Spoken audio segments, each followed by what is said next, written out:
अस्सलामुअलैकुम वरहमतुल्लाह। दोस्तों, मैंने अपने तिल जो हैं आज फ़रोख्त कर दिए हैं, जो कि मैंने गंदम के बाद काश्त किए थे, और मुझे गंदम से ज़्यादा मुनाफा तिलों की फसल से हुआ है। मैं आपको इसकी तफसील भी बताता हूँ, और मेरे हाथ में ये बिल है, ये भी दिखाता हूँ कि मेरे तिलों की पैदावार कितनी आई है, और फिर मैंने उसको कितने में फ़रोख्त किया और कितनी मुझे जो है उससे आमदनी हुई है। तो दोस्तों, सबसे पहले मैं आपको बताता चलूँ कि लास्ट ईयर जो गंदम थी, गंदम के बाद मैंने तिल काश्त किए थे, और तिलों की माशाल्लाह काफ़ी अच्छी पैदावार रही जो मैं एक्सपेक्ट कर रहा था। उसके बाद मैंने तिलों को फ़ौरन फ़रोख्त नहीं किया, और अभी तक मैंने आज उनको फ़रोख्त किया है। तिल जो है, सबसे पहले गंदम काश्त की, गंदम के बाद तिल काश्त किए, तिल के बाद जो है मैंने ये मकई जो है वो काश्त की। मकई भी आपको छलियों समेत जो है वो पीछे मेरे नज़र आ रही है। मैंने उनको इकट्ठा करके छलियों समेत रखा हुआ है। तो मकई काटने के बाद जो है दोबारा से जो है मेरे पीछे जो गंदम आपको वो दूर नज़र आ रही है, वो दोबारा काश्त कर दी गई। यानी कि एक साल में 3 फसलें ली गई हैं 1 एकड़ से।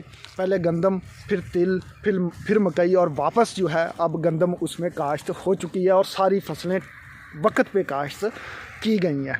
अब हम आते हैं कि तिलों की फसल से मुझे कितनी आमदनी हुई, और मैं क्यों कह रहा हूं कि मुझे तिलों की गंदम की निस्बत तिलों से ज़्यादा मुनाफा हुआ। दोस्तों, गंदम की फसल पे जो है मेरा अच्छा खासा जो है वो ख़र्चा भी होता है। अच्छी खाद दी, अच्छी केयर की, और इसके बावजूद मेरी जो गंदम की पैदावार थी, मैंने आपको बताया कि 58 मन आई।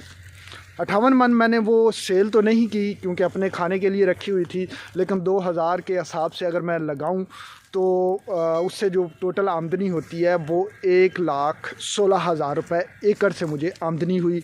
अगर मैं उससे ख़र्चा निकालूं तो वो काफ़ी नीचे चली जाती है। जबकि इसके मुकाबले में मैं अगर अपने तिलों का हिसाब किताब लगाऊं तो वो उससे ज़्यादा पैसों में फ़रोख्त हुए हैं।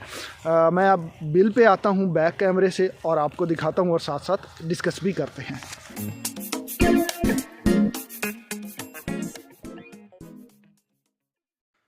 तो दोस्तों, अब हम आते हैं अपने तिलों के बिल की तरफ। ये है तिलों का बिल, और इसमें मुकम्मल तफसील लिखी हुई है, कितनी पैदावार हुई है इस सारी का अंदाज़ा, और किस रेट पे मैंने फ़रोख्त किया है, ये इस बिल से आपको अंदाज़ा हो जाएगा। तो ये आप देख सकते हैं यहाँ पे कि ये कल की डेट में फ़रोख्त हुए हैं 23/1/2022 को। वाले साहब के नाम पे जो है वो बिल बना हुआ है। अब हम आते हैं वज़न की तरफ। तो यहाँ पे आप देख सकते हैं कि तिलों का जो एक वज़न है वो 504 किलो, और साथ में आधा किलो, यानी 504 किलो, और फिर 49 किलो। टोटल वज़न जो हुआ है वो 553 मन, 53.5 मन हुआ है। अब हम देखते हैं कि ये टोटल कितना बना है। ये टोटल जो है वो 13 मन 33 किलो बना है, 33.5 किलो।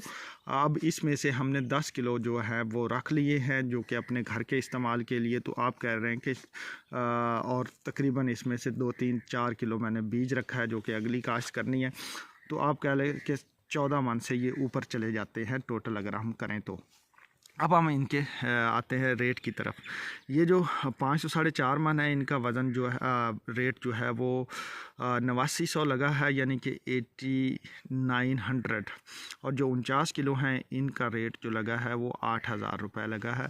अब ये जो 504 किलो 4.5 किलो हैं, ये पहली जड़ाई थी, तो ये तिल ज़्यादा अच्छे थे। और जो दूसरी जड़ाई में आपको पता है कि तिल जो है वो थोड़े से मैले निकलते हैं, तो उनका रेट जो है वो 8000 लगा है। और ये 49 किलो थे दूसरी आखिरी जड़ाई के।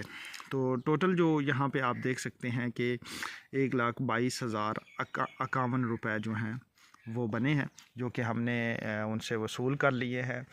और अगर हम गंदम के साथ इसका कंपैरिजन करें तो मेरे ख़्याल में ये गंदम से बेहतर साबित हुए हैं, या फिर उसके इक्वल तो कम अज़ कम साबित हुए हैं। कि इसमें हमने अब जो ख़र्चा किया था वो गंदम से बहुत ज़्यादा कम किया था, मेहनत भी बहुत ज़्यादा कम हुई है, और ये चीज़ आप देख सकते हैं।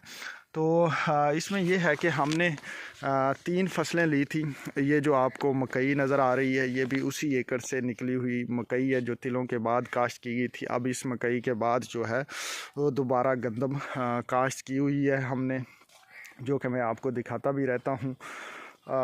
तो इससे आप देख सकते हैं कि आप अगर अच्छी मैनेजमेंट करें तो एक साल में 3 फसलें बासानी ले सकते हैं। लेकिन इस सूरत में ये है कि आपकी ज़मीन को थोड़ा जो है वो सांस लेने का मौका नहीं मिलता और आप भी बड़ी जल्दी जल्दी काम करते हैं। तो ये तो आप पे डिपेंड करता है कि जी आप कितना इफ़ेक्टिवली अपनी ज़मीन को यूज़ करते हुए कम ख़र्च में कम वक्त में ज़्यादा मुनाफा ले सकते हैं। तो दोस्तों ये थोड़ी सी इन्फॉर्मेशन थी। इस दफ़ा भी मैं तिल काश्त करूँगा, आप लोगों को अपडेट करता रहूँगा। ये मेरी वैरायटी जो थी मैंने आपको पहले ही बताया हुआ है कि इस पे जो मुझे कंफर्म नहीं था नाम, ये मल्टी स्टिक वैरायटी है। तो मैं अभी भी इसी को ही काश्त करूँगा इंशाल्लाह। तो आप अपने कमेंट्स और राय ज़रूर दीजिएगा इस बारे में। मिलते हैं अगली वीडियो में, तब तक अल्लाह हाफिज़।